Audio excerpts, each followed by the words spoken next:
khusus pada kesempatan malam hari ini kita kembali berhimpun di dalam majelis kita mengkaji tuntunan-tuntunan Allah dan Rasulnya, terutama yang berkaitan dengan pengurusan jenazah. Pada pertemuan terdahulu kita telah menuntaskan 4 perkara yang harus dilakukan dalam rangka pengurusan jenazah. Seluruhnya merupakan fardu kifayah atas kaum muslimin, mulai dari memandikan, kafani, menyolati, lalu yang terakhir adalah menguburkan. Nah, pada kesempatan malam hari ini kita akan melanjutkan sebagai pelengkap dari pembahasan tersebut, yakni pembahasan seputar takziah dan ziarah kubur. Takziah ini termasuk diantara perkara yang diperintahkan oleh Nabi kita Shallallahu Alaihi Wasallam ketika ada di antara kaum muslimin yang mengalami kematian. Ini kita datang memberikan penghiburan kepada keluarga yang ditinggal. Di antaranya sebagaimana yang diriwayatkan tentang peristiwa perang Mu'tah. Peristiwa perang Mu'tah ini terjadi, ini perang pertama antara kaum muslimin menghadapi orang-orang Romawi. Nabi Shallallahu Alaihi Wasallam sendiri tidak ikut dalam peperangan tersebut, tapi beliau mengirimkan sekitar 3.000 pasukan kaum muslimin. Itu pertempuran yang sangat dahsyat. Bayangkan 3.000 pasukan kaum muslimin berhadapan dengan 200 ribuan pasukan Romawi. Sebuah daerah yang cukup jauh dari Madinah, daerah Mu'tah sekarang ini, bagian provinsi Saudi yang paling utara, berbatasan dengan wilayah Syam. Nah, ini paling jauh, ribuan kilometer dari kota Madinah. Nah, Nabi SAW sebelum berangkat itu menunjuk 3 panglima berturut-turut. Di situ ada Zaid. Yang pertama adalah Ja'far dulu ya, Ja'far bin Abdul Muttalib. Kemudian yang kedua ada Zaid bin Harithah. Lalu yang terakhir adalah Abdullah ibn Rawahah. Dan nanti juga wafatnya itu berturut-turut sesuai dengan urutan tadi. Nah, singkat cerita, ini saya tidak cerita tentang perangnya ya.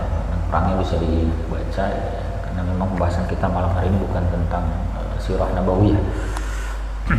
Nah, tapi setelah wafatnya sahabat tadi, Nabi Shallallahu Alaihi Wasallam yang saat itu berada di Madinah, tidak ikut dalam perang tadi, itu kemudian bersabda, memerintahkan, isna'u li ali Ja'far ta'aman, buatkanlah untuk keluarga Ja'far, salah satu panglima tadi yang syahid, buatkanlah untuk keluarga Ja'far itu makanan. Faqad atahum ma yushghiluhum, sungguh telah datang kepada mereka perkara yang akan menyibukkan mereka. Ini jenazahnya belum pulang, tapi Nabi SAW sudah disampaikan ya melalui wahyu bahwa sahabat tadi sudah gugur. Jenazahnya belum ada, tapi Nabi SAW sudah memerintahkan para sahabat untuk memberikan penghiburan kepada keluarga yang ditinggal. Ini yang kita kenal dengan istilah takziah. Jadi takziah itu bentuk penghiburan kepada keluarga yang ditinggal. Di antaranya ya, seperti yang tadi kita contohkan dalam hadis tersebut, yakni para sahabat itu membawakan makanan kepada keluarga yang ditinggal. Nah, ini untuk meringankan ya, kesedihan mereka. Ya, dan mestinya tuntunan seperti ini yang kita ikuti. Jangan sampai keluarga orang yang wafat tadi sudahlah tertimpa kesulitan, kemudian direpotkan lagi dengan melayani orang-orang yang datang, menyediakan makanan, minuman dan seterusnya. Mestinya beban mereka itu diringankan dengan cara apa? Yang melayat inilah yang membawakan makanan untuk keluarga tersebut. Itu diantara tuntunan takziah, atau kalau bahasa kita tadi melayat ya. Nah, ikhwafillah rahimakumullah, nah takziah ini di dalam mazhab Syafi'i ya, boleh dilakukan sehari, 2 hari ya, bahkan berhari-hari ya, 3 hari misalnya, bergantung apakah memang suasana duka itu masih menyelimuti pihak keluarga ya, atau misalnya orang-orang yang hendak datang berbelasungkawa itu sangat banyak sehingga membutuhkan waktu lama. Bisa saja yang wafat ini orang yang dikenal luas oleh masyarakat, kemudian yang datang tuh banyak sekali, nggak bisa berhari-hari lamanya. Jadi prinsipnya adalah memberi penghiburan kepada keluarga yang ditinggal. Nah, prinsip ini yang harus kita pegang ya. Kita mengupayakan agar di tengah-tengah masyarakat kita kultur meringankan beban keluarga yang ditinggal ini kita ikuti sesuai dengan apa yang dituntunkan oleh Nabi kita Sallallahu Alaihi Wasallam. Jangan justru semakin memberatkan ya, keluarga yang ditinggal pergi.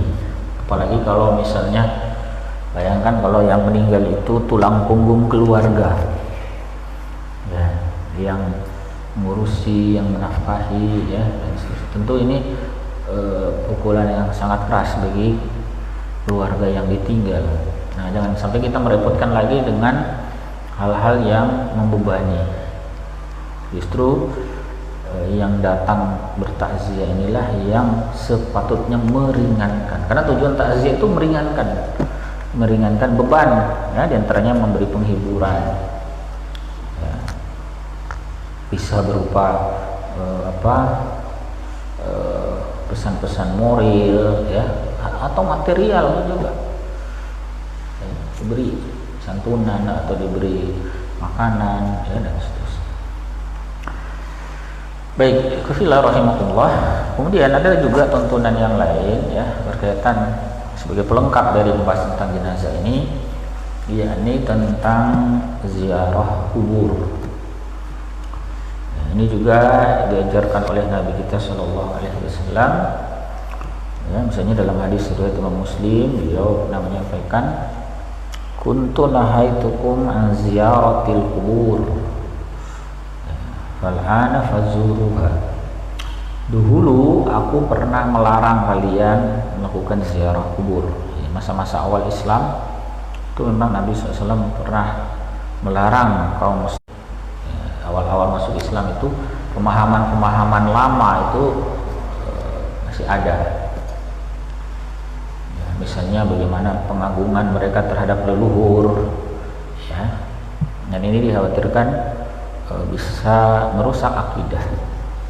Maka di awal-awal Islam itu Nabi SAW melarang ziarah kubur.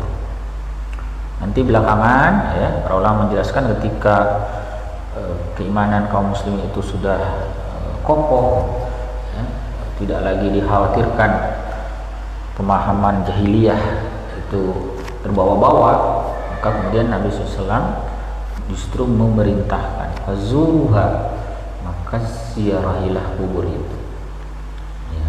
Dalam riwayat yang lain ada keterangan hikmah pentingnya adalah fa innaha fana, sementara akan berakhir, dan ada kehidupan kekal abadi yang menanti kita setelah kehidupan dunia ini. Karena itu mestinya kehidupan kekal abadi itulah yang kita persiapkan bekalnya. Jangan sampai kita terlena dengan gemerlap duniawi, lalu kita banting tulang, peras keringat, habis tercurah berbagai energi kita. Dahulunya juga hidup sebagaimana kita hidup, bernapas menghirup udara di bumi ini sebagaimana yang kita lakukan. Mereka dahulu juga makan minum seperti kita makan minum. Mereka dahulu juga bekerja mencari kehidupan dunia sebagaimana yang kita lakukan. Begitu seterusnya ya. Tapi sebagaimana mereka menghadapi akhir hidup, ada batas kehidupannya, maka demikian pula dengan kita yang masih hidup. Itu diantara hikmah penting kematian. Kita ziarahi orang tua kita ya. Diantaranya seperti yang dijelaskan oleh Al-Khatib Asy-Syirbini, salah satu ulama terkemuka di dalam mazhab Syafi'i.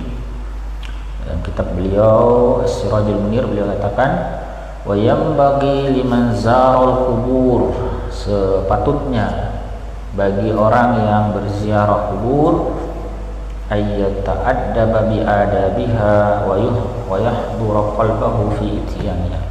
Dia berusaha memenuhi adab-adabnya, menghadirkan hatinya ya dalam pelaksanaan itu. Wala yakunu hazzuhu minha tawaf 'alaiha faqat. Jangan sampai datangnya dia ke kubur itu hanya seperti orang tawaf saja, keliling saja, tapi tidak ada apa-apa yang didapatkan, hanya orang berkeliling. Fa inna hadhihi halatan yusyariku fiha al-bahr. Yang sampai begitu, tidak ada adab ya, dan seterusnya. Bal yaqsudu bi ziyaratihi wajha Allah taala wa islah fasadi qalbihi. Dia datang ke situ dengan maksud ya, menziarahi itu untuk mendapatkan keridhaan Allah taala serta memperbaiki kerusakan hatinya. Nah, itu penting ya. Jadi kalau lagi galau, lagi gelisah, coba ziarah kubur juga. Ya, ziarah kubur. Kemudian kata beliau, wa nafa'al mayyita bima yatluhu 'indahu minal Qur'ani wad du'a. Dia juga bisa memberi manfaat kepada si mayit, orang yang telah meninggal itu, dengan bacaan Al-Qur'annya, dengan doanya. Maka ada tuntunan berziarah kubur itu mendoakan orang yang telah wafat, termasuk juga mengirimkan bacaan Al-Quran. Baca Al-Fatihah boleh, baca Al-Ikhlas boleh, mau baca Al-Baqarah boleh, baca 30 juz juga boleh. Itu termasuk perkara yang dianjurkan ya. Nah, hanya saja ada adab-adabnya ya. Di antaranya ya, beliau melanjutkan wa yusallimu idza dakhala al-maqabir. Beri salam ya, keselamatan atas kalian wahai daru qaumil mukminin ya, sekalian kaum mukminin yang ada di sini. Nah, itulah salah satu juga hikmahnya pekuburan kaum mukminin itu terpisah dengan pekuburan orang kafir. Dipisah, muslim di mana, jangan dicampur. Ada orang kafir di situ atau muslim dikuburkan di pemakaman orang kafir. Nah, kemudian orang yang ada di kubur sekarang ini itu pendahulu kita. Itu masalah waktu saja kita akan menyusul. Itu ketika mulai masuk ke kuburan. Nah, wa idza wasala ala qabri mayyiti ya, mayyitihi alladhi, tempat kubur yang kita tuju. Ya, beri salam juga. Ya, salamnya bisa sama ya dengan yang tadi. Ya. Kemudian tadi ya, di atas disebutkan wa yatajannabul julus 'alaiha. Dia menghindari duduk di atas kuburan. Nah, itu di antara adabnya ya. Jangan duduk di kubur orang, meskipun kubur orang lain, jangan. Jadi kita berdiri, atau kalaupun mau duduk cari sela-sela yang tidak ada jenazah dikuburkan di bawahnya. Biasanya kan ada sela-sela jarak antar makam yang satu dengan yang lain, atau tempat jalan ya, selama tidak menghalangi orang jalan, nah itu bisa dipakai. Bisa berdiri, bisa duduk ya, juga boleh. Nah, kemudian ikhwafillah rahimakumullah, di antara ada penting yang lain juga ya, wa yata'ammalu hala man madha min ikhwanihi kaifa qata'at amaluhum wa lam tughni anhum amwaluhum. Kemudian dia melakukan perenungan, ya, dia renungkan bagaimana misalnya orang yang wafat ini, bisa jadi dia punya harta yang banyak tapi tidak bisa mencegah datangnya ajal ya, dan seterusnya ya. Bisa jadi yang bersangkutan adalah orang yang punya kekuasaan yang besar, jabatannya yang tinggi, tapi itu semua tidak memberi faidah, tidak memberi manfaat untuk mencegah kematian dan seterusnya ya. Nah, ada banyak sebetulnya ada padatnya ya, tapi beberapa yang kita sampaikan tadi ya, mudah-mudahan bisa memberi sedikit banyak ya gambaran tentang adab ketika berziarah kubur. Oh ya, terkait waktu, tidak ada waktu tertentu untuk melakukan ziarah kubur, boleh kapan saja, mau pagi, mau siang, malam juga boleh ya, tengah malam juga boleh, tidak dilarang, boleh ya. Nah, tidak ada, maksudnya tidak ada waktu terlarangnya. Oh, tidak boleh kalau hari Jumat misalnya, nggak ada. Oh, tidak boleh kalau maghrib misalnya, nggak ada. Boleh kapan saja ya, mau bulan Ramadan, di luar Ramadan, tidak masalah, semuanya boleh ya.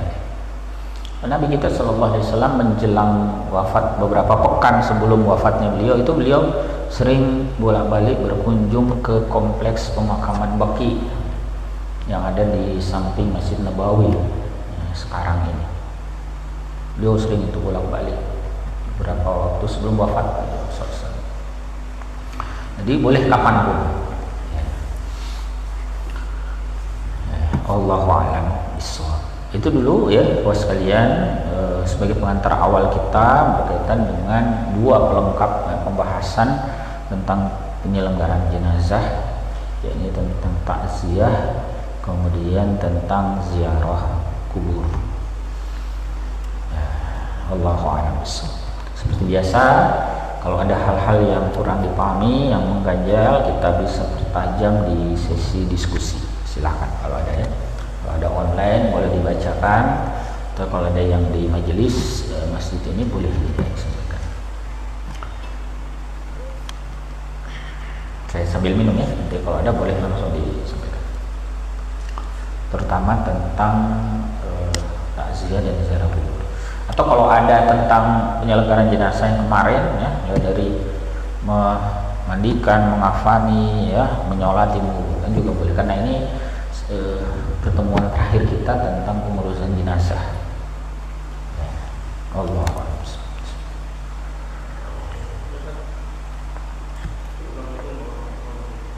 Waalaikumsalam warahmatullahi wabarakatuh.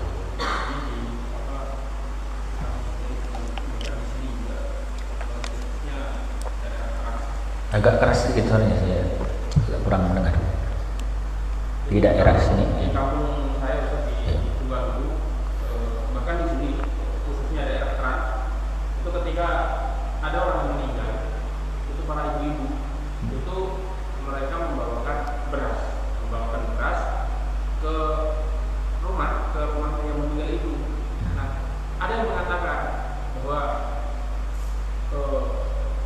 kita meringankan beban keluarganya, tapi di satu sisi juga ada yang lebih keras mengatakan bahwa itu bid'ah, tidak ada ajaran dari Rasulullah katanya. Itu bagaimana Ustaz yang menyikapi seperti itu? Maksudnya memberikan makanan itu? Ya, beras Ustaz. Beras. Oh iya. Sudah. Iya. Justru itu tercakup dalam perintah Nabi SAW tadi ya, isna'u li ali Ja'far ta'aman, buatkan untuk keluarga Ja'far itu makanan. Ini bisa macam-macam, intinya siapkan makanan untuk mereka, entah itu yang langsung dimakan ataukah yang masih diolah dulu, ya silakan. Jadi jangan juga yang semuanya dimasak, karena tergantung kebutuhan ya kan. Kalau 100 orang dan nggak usah 100 lah, 10 orang datang masing-masing misalnya bawa makanan, itu belum tentu dimakan. Paham maksudnya? Misalnya ini kita yang hadir di sini ada berapa ini, 10-20 orang, semua bawa, nggak usah terlalu banyak, satu kotak saja lah misalnya ya. Kalau 20 orang di rumah itu, kalau hanya 5 orang misalnya, ya mungkin juga sehari itu langsung digas semua yang 20 kotak itu kan. Apalagi biasanya orang kalau dalam keadaan bersedih, biasanya juga nafsu makan tidak seperti biasanya ya. Jadi kalau ada yang mau dibawakan yang sudah jadi juga boleh saja, cuma jangan terlalu banyak, sewajarnya, karena makanan jadi itu kan juga biasanya relatif tidak tahan lama. Kalau tidak habis hari itu, dikasih 20 orang bawa semua, enggak habis hari itu besok sudah rusak, sudah basi. Justru lebih bermanfaat yang belum diolah ya. Dan sebetulnya tidak harus beras, apa saja yang dibutuhkan. Mungkin ada yang bawa beras, mungkin ada yang bawa minyak goreng, mungkin ada yang bawa telur, yang bawakan apalah gitu ya. Jadi tidak mesti dalam bentuk beras.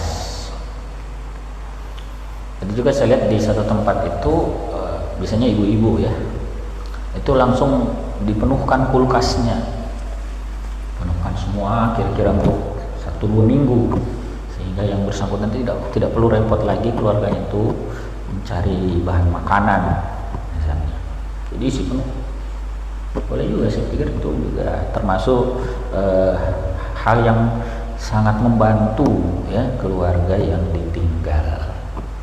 Jadi boleh dalam bentuk bahan makanan, tidak mesti dalam bentuk makanan jadi ya. Apalagi seperti tadi, bisa saja bersisa, kurang bermanfaat dan seterusnya. Atau bagaimana kalau uang? Ya boleh juga. Bisa jadi justru uang lebih berguna juga ya. Karena kebutuhan keluarga itu kan bukan melulu makan ya toh? Mungkin dia butuh untuk kasih nyala listrik di rumahnya ya. Mungkin dia butuh untuk bayar tagihan air, anaknya sekolah, kan macam-macam ya. Apalagi kalau ya yang wafat ini tulang punggung keluarga, bisa jadi keluarga yang ditinggal ini juga tidak bisa cepat untuk menggantikan posisi itu ya. Wallahu a'lam. Silakan. Waalaikumsalam warahmatullahi wabarakatuh. Yang saya ingin tanyakan itu terkait dengan itu, kalau tradisi kita hampir semua ya di sini kayak ada yang namanya ini aktif atau kita ini mengikuti tradisi yang dianggap sah atau tidak, itu seperti misalnya ada malam 3, malam 7, 40 itu selalu diundang untuk baca-baca yang dianggap sudah biasa diundang untuk kegiatan tahlilan ini. Nah, ini sudah menjadi tradisi, itu dijamu dengan makanan. Walau itu terkait dengan biaya yang digunakan itu, karena itu salah satu kebiasaan yang menjadikan suatu kepuasan bagi yang keluarga yang meninggal. Kalau tidak melaksanakan itu mengganjal, tapi setelah dilaksanakan itu puas. Nah, apakah ini yang tradisi ini dianggap masih bagian dari Asia atau tidak? Sudah? Iya, baik. Terkait dengan kultur ya masyarakat kita, misalnya melakukan aktivitas tahlilan ya, malam pertama ya. Ada juga yang berturut-turut 2, 3, ada juga saya lihat yang pas 1 minggu ya, macam-macam ya. Mungkin juga ada yang hari 1, 3, 40 atau apalah ya. itu termasuk kultur ya atau tradisi ya di sebagian masyarakat kita yang secara umum dalam mazhab Syafi'i itu dibolehkan. Cuman memang ada beberapa catatan yang perlu menjadi perhatian. Dan ini bahwa aktivitas semacam itu sebetulnya dimaksudkan untuk mendoakan orang yang telah wafat. Orang-orang berkumpul itu membacakan doa atau mengirimkan bacaan Al-Quran dan seterusnya. Makanya jangan diisi dengan hal-hal yang buruk. Mohon maaf, masih ada saya temukan itu orang model seperti itu, tapi diisi dengan main domino. Saya nggak tahu di sini ada nggak itu? Ada juga. Banyak. Itu maksudnya apa? Itu tuh apa gitu faedah? Gitu. Ya, maksudnya ini kan momen dimana mestinya kita itu berbelasungkawa gitu. Bukan kemudian diisi dengan hal-hal yang sifatnya euforia ya, hura-hura seperti ini. Meskipun mungkin pikirnya itu ya ini kan hal-hal mubah saja Ustaz ya, tapi kan tidak pada tempatnya. Tuh? Ya, masa diisi dengan hal-hal yang seperti itu. Atau misalnya saya tidak tahu ya di sini seperti apa, ada di tempat lain itu yang pelaksanaannya itu ternyata menjadi perkara yang cukup membebani keluarga yang ditinggal, dan repotnya itu karena menjadi kultur itu menjadi semacam tekanan sosial bagi keluarga, sehingga dia dalam tanda petik ini ya, itu ditekan untuk melaksanakan. Kalau tidak melaksanakan itu ya bukan berdosa juga ya, tapi misalnya ada gunjingan ya, ada apa omongan-omongan yang menyudutkan ya, tekanan sosial lah ya, seperti itu. Nah ini kan juga tidak bagus yang begini. Jadi kita harus menyadari bahwa hal-hal semacam itu bukanlah perkara yang diwajibkan. Hanya saja memang sebagian ulama Syafi'iyah masih membolehkan ya, dengan catatan-catatan tadi bahwa itu adalah wasilah untuk mendoakan, mengirimkan pahala kebaikan kepada orang yang meninggal dan seterusnya. Nah, tetapi kalau sudah diisi dengan hal-hal semacam tadi itu jadi buruk. Diisi dengan permainan yang tidak berguna, bahkan mohon maaf, ada juga itu yang nggak tahu itu diisi orkes, diisi apa ya, mengundang penyanyi, apaan itu? Pernah dapat yang kayak gitu? Ya, nggak tahu juga gunanya untuk apa. Ya. Jadi kayak ini mau menghibur orang yang meninggal, menghibur tamu atau apa? Ya. Termasuk juga tadi yang perlu dikritisi adalah adanya semacam tekanan sosial bagi keluarga, sehingga bisa jadi keluarga itu merasa terpaksa untuk melakukan itu. Sudah jadi tradisi di sini Ustaz, kalau tidak kita kerjakan nanti begini misalnya ya, omongan orang misalnya ya. Nah, ini buruk, yang begini ini buruk. Ya. Apalagi tadi ya, menjamu tamu, ya, apalagi kalau tamunya banyak, ya, itu jadi kayak model walimah atau resepsi jadinya kan. Nah, apalagi kalau menunya itu kadang-kadang menunya bukan menu biasa. Nah, istimewa itu mirip kayak orang akikah atau mirip kayak orang apa, resepsi pernikahan itu sampai menu daging misalnya, itu kan bukan menu biasa, mohon maaf kan. Jadi ini perlu menjadi perhatian ya. Kalaupun memang memerlukan yang seperti itu ya, sebetulnya jangan membebani orang yang ditinggal tadi. Apalagi kalau mereka ya kelas menengah ke bawah ya, belum tentu memiliki kelapangan untuk membiayai hal-hal semacam itu. Jadi jangan sampai ajang itu yang semestinya menjadi ajang amal soleh ya, malah menjadi sebaliknya. Ya, gitu ya, beberapa catatannya. Allah. Silakan kalau masih ada lagi yang lain. Masih ada waktu ya?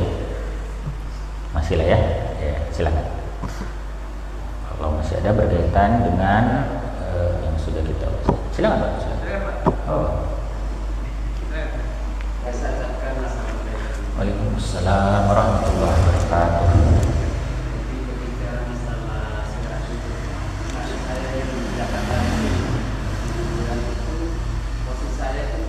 Posisi saya itu di mana bagian kepala atau bagian kaki. Misalnya ini menghadap surat Yasin di dalam ruang dan menghadap kemana? Misalnya. Jadi, ya baik.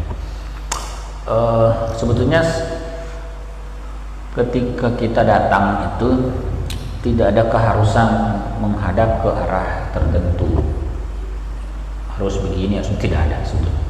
Cuman memang para ulama Syafi'iyah termasuk Al-Khatib Asy-Syarbini itu memberikan beberapa anjuran sebagai adab. Misalnya mendatangi dia di posisi kita itu dekat kepalanya. Kemudian duduk menghadap ke kiblat, ya, mendoakan, bacakan Al-Quran, ya, dan sebagainya. Ini bagian dari anjuran, ya, bukan keharusan. Ya. Berdiri juga boleh, silakan, ya, tidak mengapa. Kemudian apakah boleh tidak menghadap kiblat? Boleh saja. Cuman kan anjurannya berdoa, ya, baca Al-Quran, itu diantara anjurannya adalah kita menghadap ke kiblat.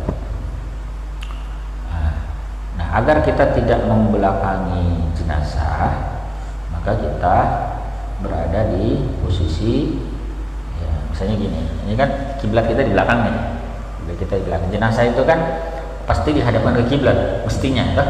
Nah, ini kepalanya nih. Jadi posisi jenazah itu di bawah itu begini. Nah, ini kepalanya di sini. Maka agar kita juga bisa berada dekat kepalanya dan kita menghadap ke kiblat, berarti posisi kita di, ya, sebelah apa nih namanya? Sebelah timur, ya, ini kan barat ya.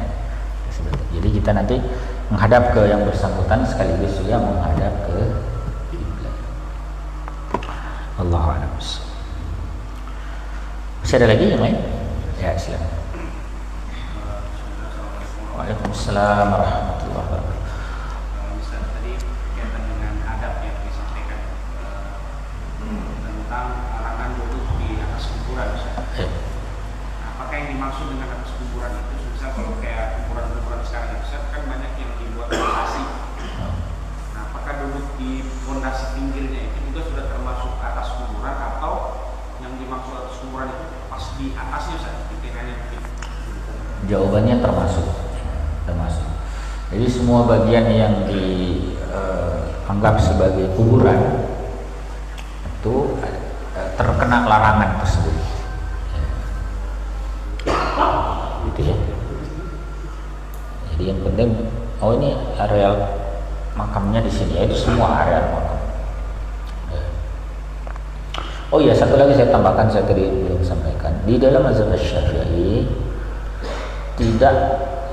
tidak ada anjuran untuk melepas alas kaki ketika memasuki area pekuburan.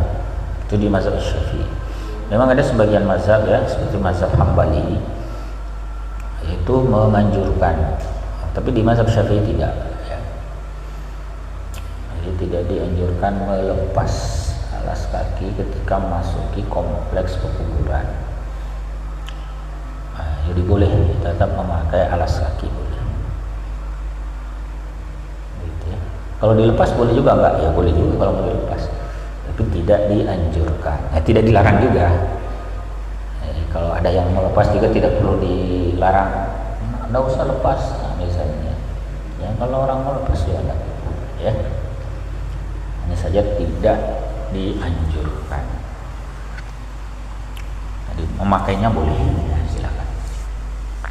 Apalagi kalau arealnya misalnya becek, ya, atau mungkin di beberapa pemakaman tuh kadang ada kotoran hewan, mungkin banyak rumput, sapi-sapi atau kambing datang makan, ya, bahkan malah ke dalam keadaan seperti itu lebih bagus kalau dia tetap memakai sehingga dia tidak menginjak langsung kotoran tersebut. Wallahu a'lam. Baik ya, bos sekalian. Saya ada lagi. Oh ya. Silakan. Terkait dengan ini, terkait penguburan, pertanyaan penguburan. Kadang dijumpai di proses penguburan, kuburan itu berair, dan airnya agak lumayan lah. Misalnya kuburan itu dekat dengan daerah persawahan atau perairan. Nah, apakah yang seperti itu, saat kondisi seperti itu tidak ada anjuran untuk memindahkan atau tetap saja dikubur di posisi seperti itu? Artinya airnya lumayan, debit airnya lumayan, kemudian jenazah sampai basah begitu, bahkan sampai berlumpur begitu. Iya. Sudah. Ya, ini kalau jenazahnya belum dimasukkan, bisa dicarikan tempat lain. Ini kan kasusnya baru digali gitu ya, kemudian keluar air. Nah, ini carikan tempat yang lain. Ini kalau belum dikuburkan. Kecuali kalau sudah dikuburkan, misalnya karena waktu dikubur itu kering, kemarau gitu ya, kemudian musim hujan datang, basah segala macam. Nah, ini agak lain pembahasannya. Tapi kalau kasusnya sebelum dikuburkan sudah diketahui, maka carikan tempat yang lain. Kalau masih ada tuh, ya, mungkin daerah sebelah sana nih, ya, dan sebagainya. Itu bagian dari ikram atau pemuliaan kita terhadap jenazah kaum muslimin. Nah, bagaimana kalau sudah terlanjur, misalnya baru belakangan ketahuan seperti tadi kasusnya kan? Nah, itu para ulama juga kalau mengkhawatirkan kuburan itu rusak, jenazah hanyut, nah itu pindahkan jenazah itu. Ya. Nah, tentu dengan perlakuan sedemikian rupa yang tidak merusak. Dahulu pernah terjadi misalnya di daerah Uhud, itu pernah hujan, banjir besar, pemakaman kuburan syuhada di Uhud itu, ada 70-an sahabat Nabi SAW dimakamkan di tempat itu. Pernah ya terjadi itu banjir besar, kemudian sebagian kuburan terbuka, mungkin kena longsoran atau aliran air yang sangat keras. Tapi kemudian hanya diperbaiki saja, tidak sampai dipindahkan, perbaiki saja, ya tetap. Cuman yang luar biasa itu salah satu peristiwa yang menakjubkan itu adalah beberapa jenazah itu masih berdarah, masih terlihat darahnya. Padahal ini kan sudah belasan abad lampau. Nah, itu menunjukkan kebenaran sabda Nabi SAW, juga ayat-ayat Al-Quran yang menyebutkan bahwa para syuhada itu tetap hidup di sisi Allah Ta'ala, tubuh mereka itu terjaga gitu ya. Jadi kalau memang ini bagian dari pemuliaan kita terhadap kaum muslim. Kalau misalnya terbuka kuburannya, ya ditutup lagi. Atau kalau kita khawatir ini tempat ini longsor, ya sudah dipindahkan.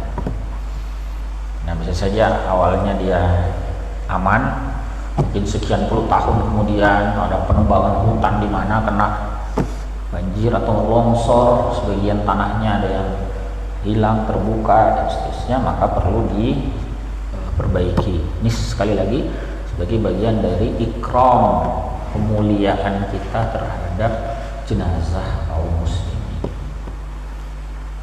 Jangan dibiarkan saja, kan sudah mati juga orangnya, Ustaz, biarkan saja. Tidak boleh. Itu pemuliaan kita terhadap bersama umat Islam. Ditutup lagi kuburnya kita anggap masih memadai. Tapi kalau kita tutup karena airnya banyak pasti terbongkar lagi, carikan tempat lain, pindah. Jadi pemakaman itu boleh dipindah ya, dengan pertimbangan yang syar'i semacam tadi ya. Tapi kalau kasusnya tadi belum dikubur sudah ketahuan, nah ya pindahkan, carilah tempat yang lain. Wah sudah capek Ustaz gali kubur ini, ya gali lagi lah tempat lain gitu. Ini bagian dari pemuliaan, penghormatan kita terhadap sesama kaum muslimin yang telah wafat. Barakallahu lana wa lakum wa hadanallahu wa iyyakum ajmain. Kita cukupkan dulu ya sekalian. Mohon maaf jika ada hal-hal yang kurang berkenan. Subhanakallahumma bihamdik, asyhadu an la ilaha illa anta, astaghfiruka wa atubu ilaik. Assalamualaikum warahmatullahi wabarakatuh.